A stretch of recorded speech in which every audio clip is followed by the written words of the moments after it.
తాకట్లో ఉన్న మీ బంగారాన్ని విడిపించి ఆ రోజు ఆన్లైన్ రేటుకి కొంటాం. Sharma gold company. నమస్కారం, వెల్కమ్ టు సుమన్ టీవీ. నేను గీతాంజలి.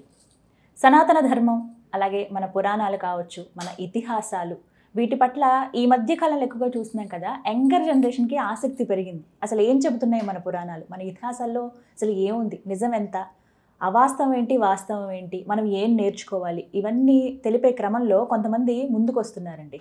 అంటే చెబుతూ ఉన్నారనమాట, ఒక దిక్సూచిగా ఉన్నారు, వాటి గురించి వివరిస్తూ సోషల్ మీడియా ఇదే మాధ్యమంగా చాలామంది మనకు అవగాహన కల్పిస్తూ ఉన్నారు. అందులో ఒకరు ప్రమోద్ గారు. ఇలా అని నేను చెప్పే కన్నా సనాతన ట్రావెలర్ అంటే ఇంకా బాగా అర్థమవుతుంది. వారి పాత్ర నిజంగా చెప్పుకోదగ్గ పాత్ర అని చెప్పాలి. దాంతోపాటుగా ఎంతోమందికి అవగాహన కల్పిస్తూ వస్తున్నారు చాలా అంశాల పట్ల. ఇవాళ కూడా మాట్లాడదాం ఎన్నో ముఖ్యమైన విషయాలు. మనతో పాటు ఉన్నారు ప్రమోద్ గారు, మాట్లాడదాం. నమస్తే అండి. నమస్కారం అండి. ఎలా ఉన్నారు? చాలా రోజులు అయిపోయింది. చాలా బాగున్నాను. చూస్తూ ఉంటున్నాను వీడియోస్, అవి కొంచెం కామన్గా ఎప్పుడు అనేదే కదా, మీరు తిడతారండి ఆ విధానం చూస్తూ ఉంటానని చెప్తాను కదా. బట్ ఓకే, అది మీ వే ఆఫ్ స్టైల్ అని అనుకోవచ్చు.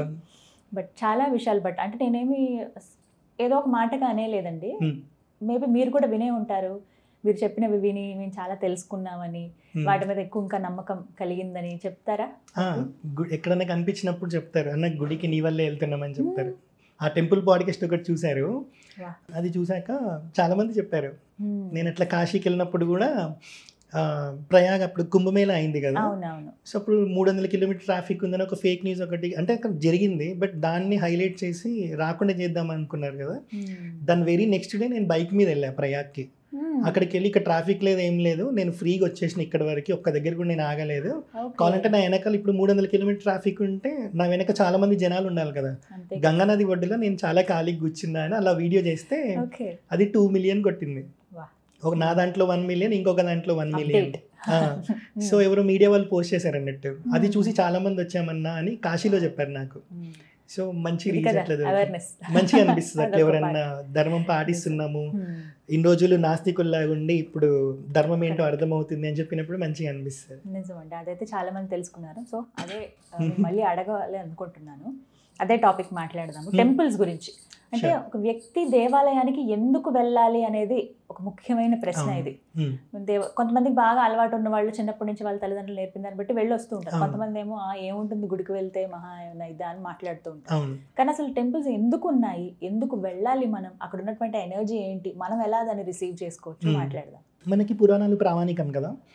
సో శృతి స్మృతి పురాణం చెప్తాం. సో పురాణమైన లింగ పురాణం ఒకటి ఉంది, అందులో ఒక శ్లోకం ఉంటుంది, అప్రాకృత శరీరంతో అతిమన్మద రూపిణం కృతరీతి ఘనీభూతం సచ్చితానంద విగ్రహం అని. సో ఇప్పుడు మనము ఈ పరమాత్మని, అంతటా ఉండే పరమాత్మని మనం అంతటా చూడలేకపోతున్నాం. అంతటా మనం చూడగలిగే స్థితిలో ఉన్నప్పుడు మనం గుడికి పోవాల్సిన అవసరం లేదు, ఎందుకంటే మనకు ప్రతి చోట కనిపిస్తుంది. నాకు ఇక్కడ కనిపిస్తున్నాడు, అక్కడ కనిపిస్తున్నాడు కాబట్టి. సో ఇలాంటి వాళ్ళు ఎలా ఉంటారు, బ్రహ్మజ్ఞానం పొందిన వాళ్ళే ఉంటారు. ఒక శుకబ్రహ్మలా, ఒక రమణ మహర్షిలా, ఒక రామకృష్ణ పరమహంసలాగా అలాగే ఇలా ఉంటారు అన్నట్టు. సో వాళ్ళు వెళ్ళాల్సిన అవసరం లేదు, ఎందుకంటే వాళ్ళకి అన్ని చోట్లైనా దర్శనం ఇస్తున్నారు కాబట్టి. కానీ ఆ స్థాయిలో మనం లేము. సో ఆ స్థాయిలోకి మనం వెళ్ళాలి కాబట్టి, ఆ స్థాయిలోకి మనం వెళ్ళాలనుకుంటున్నాం కాబట్టి గుడికి వెళ్ళాలి. ఇంట్లో ప్రశాంతత దొరుకుతలేదనే కదా చాలా మంది గుడికి వెళ్తారు. ఈ మధ్య ఏమైందంటే ఇంట్లో ప్రశాంతత దొరకట్లేదని, కరోనా తర్వాత ఏమైందంటే టూరిజం పెరిగింది అన్నట్టు. సో అందులో కూడా చాలా మంది టెంపుల్స్కి వెళ్ళడానికి ఎక్కువ ప్రిఫరెన్స్ ఇస్తున్నారు. సో ఇప్పుడు తెలిసింది జనాలకు కూడా టెంపుల్ విశిష్టత ఏంటి, అక్కడికి వెళ్తే పవర్ ఏముంటుంది అని. ఇప్పుడు సింపుల్గా చెప్పాలని అంటే ఇంట్లో కూర్చొని జొమాటోలో ఫుడ్ ఆర్డర్ పెట్టేసుకుంటున్నాం, కానీ అది పండించే రైతుకి ఎంత కష్టపడతాడు ఏంటి మనకు తెలియదు.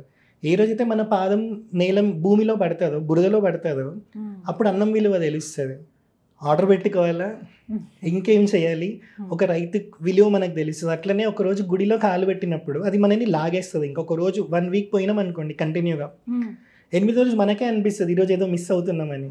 సో అలా లాగినప్పుడు నీ సాధన పర్ఫెక్ట్ అయింది అని. సో అక్కడికి వెళ్ళినప్పుడు మనకి ప్రశాంతత దొరుకుతుంది కాబట్టి మనం గుడికి వెళ్ళాలి. సెకండ్ థింగ్, అదొక శక్తి కేంద్రం, ఏదో ఒకటి క్రియేట్ చేసి పెట్టేయలేదు. ఇప్పుడు ఇందాక చెప్పిన శ్లోకం అప్రాకృత శరీరంత్వం అని. సో అంతటా ఉండే పరమాత్మని ఒక శక్తి స్వరూపంగా అక్కడ విగ్రహ రూపంలో మనం పెట్టాం. చాలా మంది ఏమనుకుంటారంటే మనం పూజిస్తుంది విగ్రహాన్ని అనుకుంటాం, కానీ మనం పూజిస్తుంది విగ్రహాన్ని కాదు, అందులో ఉండే పరమాత్మని. ఎలాంటి పరమాత్మ? అంతటా ఉండే పరమాత్మ, మనకి కనిపించని పరమాత్మని ఒక రూపంలోకి తీసుకొని వచ్చి అక్కడ మనం పెట్టుకొని పూజ చేస్తున్నాం. ఇది ఎందుకు చేస్తున్నాం? ఒక రమణ మహర్షి స్థాయిలోకి వెళ్ళడానికి, ఒక రామకృష్ణ పరమహంస స్థాయికి వెళ్ళడానికి కదా. సో అది టెంపుల్ అన్నట్టు. సో ఇంతకుముందు ఏంటి, ఒక టెంపుల్ వచ్చాక ఒక ఊరు ఫామ్ అయ్యేది.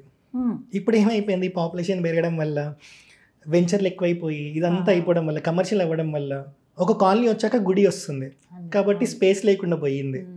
ఇప్పుడు ఒక రెస్టారెంట్కి వెళ్దాం, ఒక గంట స్పెండ్ చేసాం, రెస్టారెంట్ ఫుల్ అవ్వడానికి వచ్చింది, ఏమంటాడు, వెళ్ళిపోండి అంటాడు. అంతే కదా కదా. ఎందుకు పోయినాం అక్కడికి? ఇంట్లో ప్రశాంతత లేదు, బయట అక్కడ ఒక రోజు పోయి ఫుడ్ తిందామన్నో ఏదో ముచ్చట్లు పెట్టుకుందామని పోతాం. కానీ గుడిలోకి వెళ్తే నిన్న ఎవడైనా లేపుతున్నాడా? ఓపెన్ చేసినప్పటి నుంచి రాత్రి వరకు, అంటే బంద్ చేసే వరకు మనం అక్కడే కూర్చోవచ్చు. మరి అక్కడ పెట్టుకోవచ్చు ఇక ముచ్చట్లు. ఆ పవరు మనకి దొరుకుతుంది. అక్కడ నిత్యం మంత్రోచ్చారణ జరుగుతూ ఉంటుంది. మంత్రం అనుష్ఠానం అంటే వేదం అనుష్ఠానంలో ఉంటుంది. మంత్రాలు చెప్తా ఉంటారు, బీజాక్షర మంత్రాలు. దానివల్ల విగ్రహానికి ఇంకా ఇంకా పవర్ అనేది పెరుగుతూ ఉంటుంది. ఒకసారి ప్రాణప్రతిష్ఠ చేసి వదిలే రకాలు మనవి కాదు. అలా వదిలేసామనుకోండి మెల్లిమెల్లిగా క్షీణిస్తుంది, దాని వైభవం పోతుంది. సో దానికి నిత్యం ఆరాధన జరుగుతూ ఉంటుంది, ధూపదీప నైవేద్యాలతో జరుగుతూ ఉంటాయి, వేదం అనుష్ఠానంలో ఉంటుంది.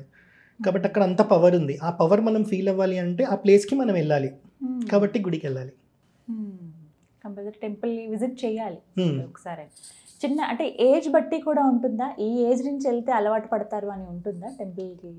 మొక్కై వంగనిది మానై వంగని అంటారు కదా. చిన్నప్పటి నుంచి మనం అలవాటు చేసామనుకోండి, పెద్దగైనాక వాళ్ళకి ఒక స్టేజ్లోకి వచ్చేస్తారు. పెద్దగైనాక పోయినారనుకోండి వాళ్ళకి ఏం తెలుస్తుంది? ఏం తెలియదు. కొందరు రియలైజ్ అవుతారు, అరే చిన్నప్పటి నుంచి నేను మిస్ చేసింది ఇంత మంచి ప్లేస్ నా అని అనిపిస్తుంది అన్నట్టు. అట్లా కొందరు రియలైజ్ అవుతారు.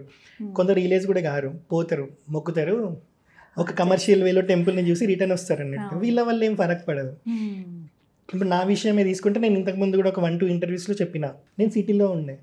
సో నాకు ఇక్కడ టెంపుల్కి పోవాలి చేయాలి అవి ఉంటుండే. కానీ పండగలప్పుడు వారానికి ఒక రోజు ఇట్లా ఉంటుండే. ఒకరోజు ఏం చేసింది మా తాత, మా అమ్మ వాళ్ళ నాన్న హైదరాబాద్ వచ్చినప్పుడు నేను రోడ్డు మీద క్రికెట్ ఆడుతున్నా, నెక్స్ట్ 10th క్లాస్ అన్నట్టు. సో వీడు ఇక్కడ ఉంటే ఇట్లనే ఉంటాడని చెప్పి మా తాత ఏం చేశారంటే మా అమ్మకి చెప్పి వీడిని ఊరికి పంపి అని చెప్తే మా అమ్మ వాళ్ళు ఊరికి పంపించారు. అక్కడ మా తాత ఎంత స్ట్రిక్ట్ అంటే ప్రతిరోజు 3 పనులు చేయాలి. పొద్దున్నే లేవాలి 6 o'clock, ఇంకా ముందు లేస్తే మన అదృష్టం, ఇంకా ఆయన అది ఫీల్ అయ్యేవాళ్ళు. సో 6కి లేవాలి కంపల్సరీ. వెంటనే స్నానం ఇట్లాంటివన్నీ చేయాలి. తర్వాత ఫస్ట్ వెళ్ళాల్సింది గుడికి, వాక్ చేసుకుంటూనే గుడికి వెళ్ళాలి. గుడికి వెళ్ళి ఇంటికి వచ్చాక తినాలి.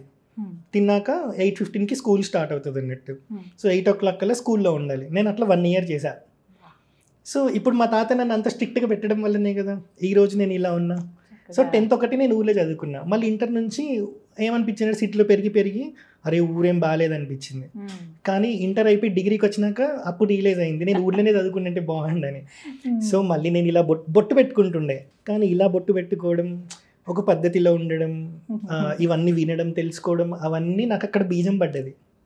ఆ రోజు అక్కడ పడలేదు అనుకోండి, నేను ఈ రోజు ఇక్కడ మీ ముందు కూడా నేను ఉండకపోవచ్చు. కానీ అంటే చెప్పే విధానం అన్ని చాలా మార్పు వచ్చింది కదా. చాలా. సో గుడికి మనం వెళ్తుంటే ఈ సాధన చూసి చూసి చూసి మనకు కూడా నిన్న ఏం నేర్చుకున్నాం, ఈరోజు ఏం నేర్చుకున్నాం, మనకు కూడా ఒక క్యాలిక్యులేషన్ అనేది వస్తుంది. ఈరోజు నేనేమన్నా మారానా నిన్నటితో కంపేర్ చేస్తే అనేది. సో దానికి కారణం బొట్టు, అందుకే బొట్టు పెట్టుకుంటాం. సో గుడికి వెళ్తున్నప్పుడు మనకి ఇంకొక క్యాలిక్యులేషన్ వస్తుంటుంది, మన లైఫ్లో ఏం మారింది, నేను ఎంతవరకు ఉండాలి, ఏం చేయాలి. తప్పకుండా అక్కడ పవర్ లేదు అంటే అది వేరు. పవర్ అక్కడ క్రియేట్ చేసాం మనం ఎనర్జీస్తో, అంటే ప్రాణప్రతిష్ఠ, బీజాక్షర మంత్రాలతో ఇవన్నీ చేసాం కాబట్టి అక్కడ ఎనర్జీ ఉంటుంది. ఖచ్చితంగా మనలో మార్పు అదే తీసుకొని వస్తుంది. శక్తి కేంద్రం దేవాలయాలంటే మరి ఎలా వర్ణిస్తారు? ఇప్పుడు గంట ఉంటుంది, ఎందుకు అసలు గంటను పెట్టారు, దానికి రీజన్ ఏంటి? వెళ్ళిన వెంటనే ఫస్ట్ గంటకు స్వామి నేను వచ్చాను అని చెప్పడానికైనా అలా చెప్తూ ఉంటారు కదా, అసలు పరమార్థం ఏంటి గంటకి? నేను గుడిలో చూస్తుంది ఏంటంటే అయ్యగారు నైట్ గుడి బంద్ చేస్తారు, పొద్దున్న రాగానే ఫస్ట్ గంట కొడతారు, లేకపోతే చప్పట్లు కొడతారు దేవుణ్ణి లేపేటప్పుడు. ఎందుకు అని అంటే ఇప్పుడు గంట కొట్టామనుకోండి నెగిటివ్ ఎనర్జీ అనేది ఫస్ట్ వెళ్ళిపోతుంది అక్కడి నుంచి, అందుకే గంట కొడతాం. దీంట్లో మళ్ళీ రకాలు ఉంటాయి. బిందెలో ఖాళీ బిందెలో గ్లాస్ వేసి కొడితే ప్రేతాలు వస్తాయని, సో పితృదేవతలు వస్తారని, కొన్ని ఇప్పుడు ప్లేట్ పట్టుకొని కొడుతూ ఉంటారు కొందరు, పితృదేవతలు వస్తారని, కొన్ని ఇట్లాంటివి ఉన్నాయి అన్నట్టు. సో మన ఇంట్లో కూడా నెగిటివ్ ఎనర్జీ అనేది ఇంట్లో ఎక్కడ కూర్చోదంట, దేవుడి గది దగ్గరికే వస్తుందంట. ఎందుకంటే మనం దాన్ని నీట్గా పెట్టట్లేదు కాబట్టి. ఇట్లా చెప్తారు అన్నట్టు. ఇప్పుడు గుడిలో గంట కొట్టినప్పుడు ఏంటంటే నైట్ బంద్ చేస్తాం, మళ్ళీ పొద్దున్న వచ్చి ఓపెన్ చేస్తాం. ఒకసారి గంట కొట్టాము అని అంటే అక్కడ ఉన్న నెగిటివ్ ఎనర్జీ వెళ్ళిపోతుంది, అందుకే మనం గంట కొడతాం. అలా అక్కడ నెగిటివ్ ఎనర్జీ ఉండద్దు కాబట్టి. అలా ముఖ్యమైన కారణం అది. పిల్లలు సరదా పడతారు ఇలా. అందుకే దేవుడు వెనక్కి వెళ్ళి కూడా మొక్కొద్దని చెప్తారు అన్నట్టు. నెగిటివ్ ఎనర్జీ వెనక వైపు ఉంటుంది కాబట్టి మొక్కొద్దు అంటారు, ముందు నుంచి మొక్కమని చెప్తారు. దట్టు ఇలా దేవుడు ఉన్నప్పుడు ఇలా స్ట్రైట్ గా మొక్కకుండా కొంచెం పక్కకి వెళ్ళి మొక్కమని చెప్తారు. సో ఆ శక్తిని మనం తట్టుకోలేము. ఇంకొకటి ఇక్కడ నంది ఉంటారు, లేకపోతే ఇప్పుడు హనుమంతుడు ఉంటారు, వాహనం ఉంటారు, కాబట్టి మనం కొంచెం సైడ్కి వెళ్ళి మొక్కాలి అని చెప్తారు అన్నట్టు. ఆ శక్తి మనం చూడలేం కాబట్టి మధ్యలో నిలబడద్దు, మధ్యలో నిల్చోవద్దు. ఇంకొకటి వెనక ఇప్పుడు ఇక్కడ వైపు కూడా దేవుడు ఉంటారు. ఇప్పుడు పంచాయతన పూజ ఇట్లా దేవాలయాలు ఉంటాయి కదా, అలా మనం తీసుకుంటే ఇక్కడ కూడా దేవత ఉంటారు. ఇప్పుడు మనము సాష్టాంగం చేసేటప్పుడు ఇక్కడ కాళ్ళు అవుతాయి కదా, అందుకే సాష్టాంగం కూడా ఇలా ఉన్నప్పుడు సాష్టాంగం చెయ్యొద్దు అని చెప్తారు అన్నట్టు. అక్కడ కాళ్ళు చూపెడుతున్నాం కాబట్టి అలా. సో వెనక వీపు పెట్టి నమస్కారం పెడితే వెనక అవమానించినట్టు కదా. సో సాష్టాంగం చేస్తాం, అప్పుడు కూడా కాళ్ళు వెనక అవుతాయి. అందుకే నార్త్ వైపు ఫేస్ చేసి మొక్కమని చెప్తారు అన్నట్టు. అట్లా కొన్ని పద్ధతులు ఉన్నాయి గుడిలో ఎలా ఉండాలి, ఏం చేయాలి అని. ఇంకొకటి ఏంటంటే గుడిలో మనం వెళ్ళినప్పుడు గోడలకు ఆనుకొని కూర్చుంటారు కదా, గోడలకు ఆనుకోవద్దని చెప్తారు. ఎందుకంటే ప్రతి ఈటకు ఒక ఋషి స్వరూపం అని చెప్తారు అన్నట్టు. సో గోడకు ఆనుకొని కూర్చోవద్దని చెప్తారు. అది కూడా చాలా మందికి తెలీదు. సో కూర్చుంటారు గోడకు ఆనుకొని. ఇదొకటి బంద్ చేపియాలి. ఇవన్నీ మనం చేస్తున్నాం అనుకోండి, లేదు వాళ్ళు లాజికల్గా మాట్లాడుకున్నా కూడా గోడకు ఆనుకొని కూర్చుంటే ఇంట్లో కూర్చున్నా ఇక్కడ కూర్చున్నా ఏం తేడా తెలియదు. ఎప్పుడైతే నువ్వు గోడకు ఆనుకోకుండా కూర్చుంటావో స్ట్రైట్గా కూర్చోడం స్టార్ట్ చేస్తామో కాన్సన్ట్రేషన్ అప్పుడు కదా వచ్చేది. సో అట్లా కూడా తీసుకోవచ్చు. అలాగే ప్రదక్షిణలు చేస్తూ ఉంటారు కదండి, వీటికి అర్థం ఏంటంటే దానివల్ల మనం గెయిన్ అయ్యేటువంటి ఎనర్జీ ఏమైనా ఉందా, ఎందుకు చేస్తారు అసలు అంటే? ఇప్పుడు దక్షిణ అంటే కుడి అని చెప్తారు అన్నట్టు. సో మనం దేవుడికి ఎప్పుడు ఈ వైపే ఉండేటట్టు, రైట్ హ్యాండ్ వైపు ఉండేటట్టు ప్రదక్షిణ చేస్తాం కదా. సో ప్రదక్షిణ చేసేటప్పుడు ఏంటంటే చాలామంది ఇప్పుడు 108 చేస్తే మీకు ఎగ్జామ్లో పాస్ అవుతారని ఇట్లా ఎవరో చెప్పారని 108 ఇంకా పురుకుతూ ఉంటారు అన్నట్టు. అది కాదు ప్రదక్షిణ. సో ఒక్క ప్రదక్షిణ చేసినా సరే కాన్సన్ట్రేషన్తో చేయాలి, దేవుడి నామం చెప్తూ చేయాలి. ఇంకొకటి ఏంటి అని అంటే ఎవరితో మాట్లాడకుండా చేయాలి. ఇప్పుడు కొందరు 3 ప్రదక్షిణ చేస్తారు, నేను ఇన్ని ప్రదక్షిణ చేస్తాను మొక్కుకుంటారు, కానీ ఫోన్ మాట్లాడుతుంటారు. ఫ్రెండ్స్తో వచ్చి ఇద్దరు ప్యారలల్గా ప్రదక్షిణ చేస్తూ ఉంటారు పక్కపక్క నించొని. మాట్లాడుతున్నప్పుడు వాడు ఏ ప్రదక్షిణ అయితే మాట్లాడలేదో ఆ ప్రదక్షిణ ఫలితం మాత్రమే కలుగుతుంది, మిగతా ప్రదక్షిణ ఫలితం కలగదు. వాడు జస్ట్ ఒక రౌండ్ వేసాడు అంతే, ఒక వాకింగ్ చేశాడు దేవుడి చుట్టూ, అంతే. అలానే ఉంటుంది అన్నట్టు. సో ప్రదక్షిణ చేసేటప్పుడు అస్సలు మాట్లాడద్దు, మంత్రం మాత్రమే చెప్పుకోవాలి. సో ఆ మంత్రం అక్కడ ఏదైతే మూల విరాట్ ఉన్నారో వాళ్ళకి సంబంధించిన మంత్రం ఏదో ఒకటి ఉంటుంది కదా, సో అది చెప్పుకోవాలన్నట్టు. ఏది లేకపోతే రామ రామ రామ అనుకుంటే కూడా చేసుకోవచ్చు. అలా తలుచుకుంటే ప్రదక్షిణ ముఖ్యం, చాలా చాలా ఇంపార్టెంట్. నేను కొన్ని దేవాలయాలకు విన్నానంటే అమ్మవారు అయితే ఇన్ని, గణపతికి అయినా ఇన్ని ప్రదక్షిణలు, శివయ్యకి అయితే ఇన్ని, ఇలా ఉంటాయి కదా. అవును, సంఖ్య. శివాలయంలో ఇన్ని చేస్తే ఈ ఫలితం కలుగుతుంది అని చెప్తారు, మినిమం ఇన్ని చేయాలి అని చెప్తారు. అమ్మవారి గుడిలో అయితే 9 చేయాలి, సంథింగ్ ఏదో కౌంట్ ఉంటుంది, అవి చెప్తారు అన్నట్టు. దానికి మళ్ళీ శాస్త్ర ప్రమాణం కూడా ఉంది. కానీ ఇప్పుడు ఏంటంటే ఇప్పుడు నేను గుడికి పోతాను, కానీ నేను ఒకటే ప్రదక్షిణ చేస్తా. ఎందుకంటే ఎవరో ఒకరు పరిచయమైన వాళ్ళు ఉంటారు, మాట్లాడతారు. ఇప్పుడు నాకు ప్రదక్షిణ ఇంపార్టెంట్, కానీ అతను గుడిలోకి వచ్చాడు, నన్ను ఏమంటాడంటే నేను పలకరించిన ఏడు పలకలేదంటాడు మళ్ళీ ఒక రోజు. దానికోసం అయినా సరే ఒక ప్రదక్షిణ చేస్తా. ఇప్పుడు గుడిలో అయ్యగారు నా ఫ్రెండే, గుడిలో అయ్యగారు నా ఫ్రెండే, ఆయనేమనుకోరు. కానీ ఎవరో ఒకళ్ళు నన్ను ఫాలో అయ్యే వాళ్ళు, లేకపోతే ఇంకెవరో పాత ఫ్రెండ్స్ ఉంటారు, వాళ్ళు నెగిటివ్గా తీసుకుంటారు. సో గుడిలోకి వెళ్ళినాక నేను అయ్యగారిని కూడా ఫస్ట్ చూడను, నా ఫ్రెండ్ అయినా సరే హాయ్ చెప్పను, ఏం చెప్పను. ఒక ప్రదక్షిణ గంట కొట్టి ఒక ప్రదక్షిణ చేసి దెన్ తీర్థం తీసుకునేటప్పుడు అప్పుడు మాట్లాడతా అన్నట్టు. అలా